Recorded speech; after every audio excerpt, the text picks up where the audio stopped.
Assalamualaikum warahmatullahi wabarakatuh teman-teman. Di video kali ini aku mau membahas soal pengalaman aku ketika kemarin terpapar COVID-19. Nah, kenalin dulu nama aku apa ya teman-teman. Aku tinggal di Purworejo. Di hari ini aku mau sharing soal pengalaman kemarin, beberapa bulan kemarin ya. Aku dinyatakan positif COVID-19. Jadi aku tuh kayak tipe orang yang emang gak percaya soal penyakit COVID-19, tapi nyatanya aku terpapar juga. Nah, awalnya itu aku bepergian ya teman-teman, tapi nggak di luar kota ya, di sekitaran sini aja, misalnya ke pasar atau ke rumah orang tua, mudik gitu ya teman-teman, yang jaraknya itu cuma sekitar 15-20 menit aja. Mungkin karena COVID ini udah berterbangan kemana-mana ya, lewat udara atau lain sebagainya, jadi menimbulkan gejala yang aku alamin gitu ya teman-teman. Nah, awal aku kayak ngerasa kayak badannya tuh kayak ngergesin gitu loh teman-teman setiap malam. Terus habis itu beberapa hari kemudian masih sama seperti itu. Terus aku coba nih periksa ke puskesmas terdekat. Ternyata dari puskesmasnya itu menyarankan aku untuk pergi ke lab, Indolab gitu, jadi kayak laboratorium klinik gitu. Nah, akhirnya aku ya ikut aja saran dari puskesmas ya, karena di puskesmas itu juga ada swab teman-teman, tapi harinya itu pas hari selanjutnya baru ada, karena aku terlalu penasaran ya teman-teman.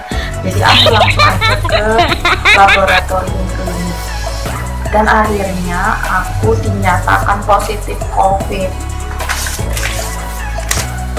Jadi ini aku udah periksa nih teman-teman kayak gini ya, dapat surat kayak gini dan hasilnya itu positif.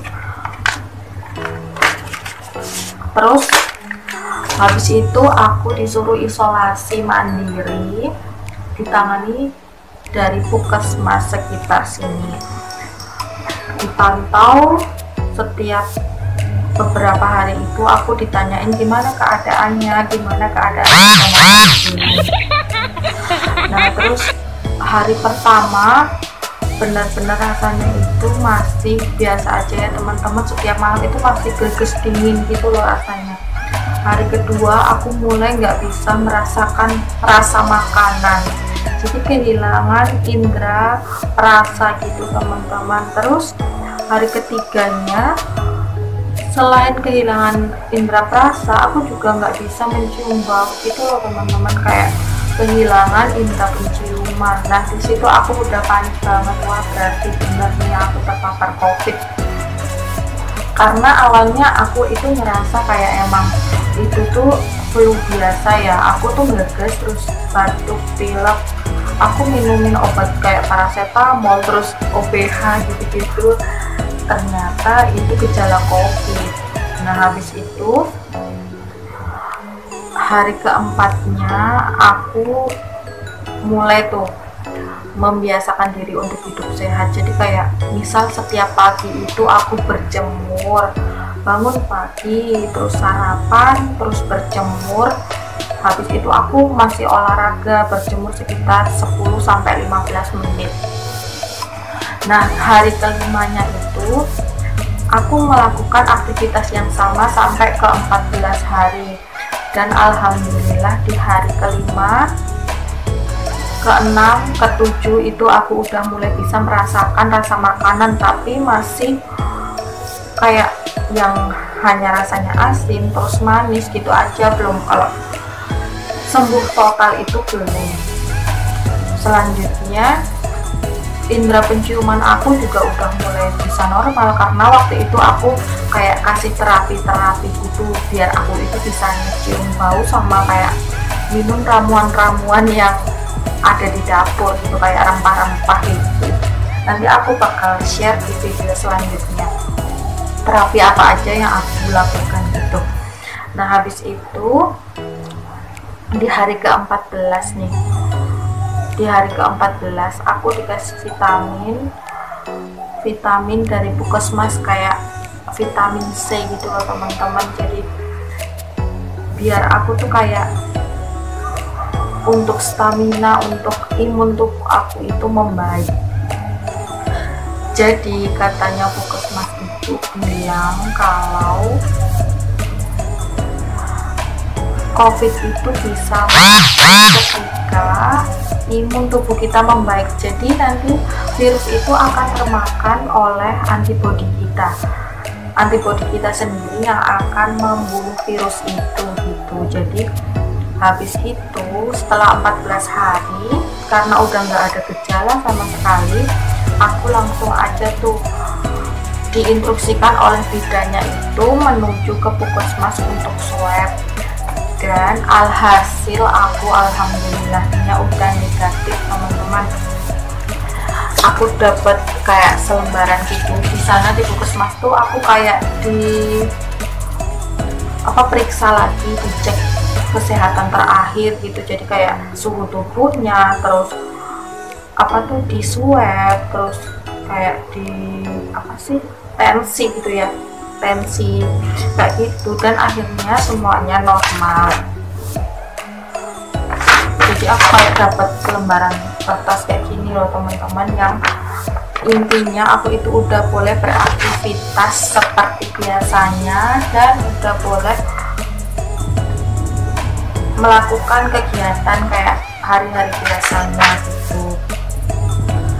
Dan akhirnya aku udah tuh, tapi aku tuh kayak ngerasa masih canggung kalau misalnya ketemu sama orang, karena emang aku habis isolasi ya teman-temannya. Tapi orang-orang di sekitar juga masih memaklumi lah, pasti memaklumi. Nah itu aja sih teman-teman. Jadi tuh kayak yang penting itu kita menjaga pola makan, terus menjaga kesehatan kita juga. Kayak emang untuk membentuk antibodi kita itu kita harus melakukan apa aja biar kita itu sembuh gitu ya teman-teman. Intinya kita menerapkan pola hidup sehat, itu aja sih teman-teman. Terus kemarin itu ketika aku isolasi juga mau nggak mau harus pisah dulu sama suami aku. Jadi kayak suami itu tak suruh tinggal di rumah orang tua, terus aku tinggal di rumah itu sendiri, jadi melakukan segala aktivitasnya sendiri. Stok sayuran itu pasti dibawain sama suami aku, dan dia itu nemenin sampai aku itu benar-benar sembuh, baru kita bisa kumpul lagi gitu teman-teman. Jadi intinya buat kalian yang emang sekarang masih merasakan anosmia, kehilangan indera penciuman dan juga indera perasa, jangan khawatir.